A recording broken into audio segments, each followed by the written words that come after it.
Стрельба в Мытищах. Блиновской дали 5 лет тюрьмы. Теракт в Израиле. Автомобиль въехал в толпу в Германии. Это новости на Ходорковский лайв. Ставьте лайк, подписывайтесь. Королеву марафонов Елену Блиновскую приговорили к 5 годам колонии общего режима по делу об уклонении от уплаты налогов на 1 миллиард рублей и отмывании денег. Также она обязана выплатить штраф в размере 587 миллионов рублей. Имущество Блиновской будет обращено в доход государства. Также ей запрещено заниматься коммерческой деятельностью в течение 4 лет. В суде уточнили, что Блиновская уже отбыла около 2 лет от срока наказания, пока находилась под домашним арестом и в СИЗО. Она должна провести в колонии 3 года и 4 месяца. Адвокаты осужденной назвали приговор суровым. Решение по жалобе на приговор Блиновской будет принято на следующей неделе, сообщила ТАСС адвокат блогера Наталья Сальникова.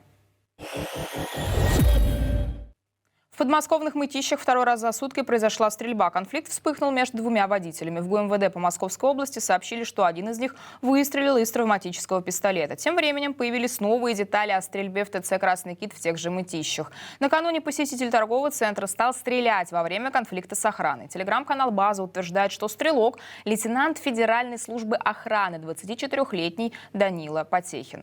Службу ФСО он совмещает с подработкой курьером. По данным «Базы», охранники ТЦ не пустили его с коробом для еды и при этом побили. Потехин после этого пришел в «Красный кит» с пистолетом, выстрелил 6 раз и ранил 4 охранников. Один из них все еще в больнице. Против Потехина возбудили дело по статье «Хулиганство». Ему грозит до 7 лет лишения свободы. ВСУ признали факт российского удара по полигону в Днепропетровской области. По данным российских телеграм-каналов, там могли погибнуть до 150 человек. Кадры с ударом по полигону ранее распространились в российских Z-каналах и государственных СМИ. Сегодня командующий сухопутными войсками ВСУ Михаил Драпатый рассказал о гибели украинских военных там. Точного числа жертв он не назвал. По словам Драпатова, удар произошел во время построения воинской части. На время расследования отстранили от должности нескольких командиров. Полигон находится более чем в 100 километрах от линии фронта. За 3 года войны подобные инциденты с обеими армиями происходили не раз. И ВСУ, и ВСРФ наносили удары по скоплению живой силы во время построения армейских подразделений. На металлургическом заводе «Комедсталь» в Днепропетровской области произошел мощный взрыв. В это время там действовала воздушная тревога. Однако, по данным украинских телеграм-каналов, взрыв связан с нарушениями технологического процесса, а не с попаданием снаряда.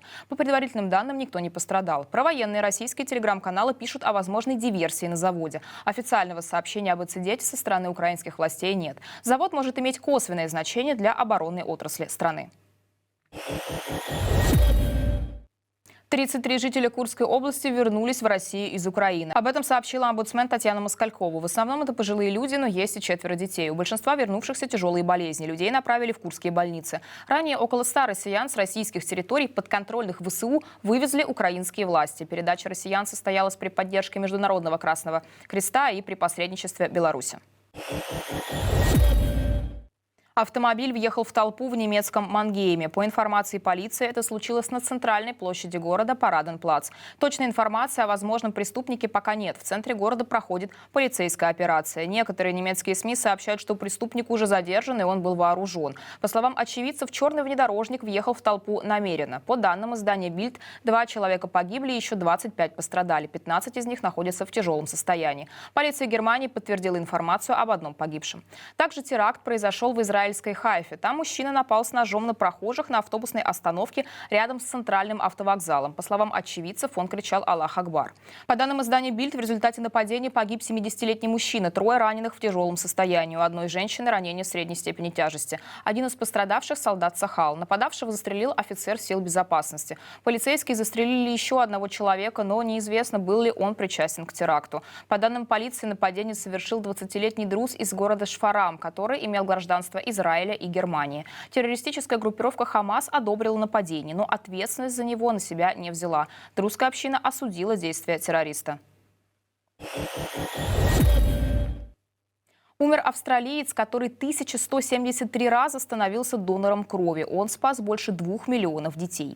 88-летний Джеймс Харрисон сдавал кровь в Австралии на протяжении 60 лет. Его донорский материал стал основой для препарата, позволяющего избежать конфликта резус-фактора у матери и ребенка. В Австралии такой конфликт возникает у 17% беременных женщин, что приводит к высокой смертности среди детей и к выкидышам. Только у 200 австралийских доноров, включая Харрисона, есть в крови нужные для вакцины компоненты. СМИ прозвали Джеймса Харрисона человеком с золотой рукой. В 1999 году его наградили орденом Австралии, а спустя 4 года он вошел в Книгу рекордов Гиннесса. 11 мая 2018 года Харрисон сдал кровь в последний раз в жизни. По словам его родных, он умер 17 февраля, но известно об этом стало только сегодня. Друзья, это все важные новости к этому часу. Не забывайте ставить лайки нашим роликам, а также подписываться на нас в Ютубе и в Телеграме. Подписывайтесь на нас в Телеграме, чтобы оставаться с нами на связи даже в случае полной блокировки YouTube в России. В студии для вас сегодня работала Екатерина Воропай. Берегите себя, смотрите другие наши видео и до встречи.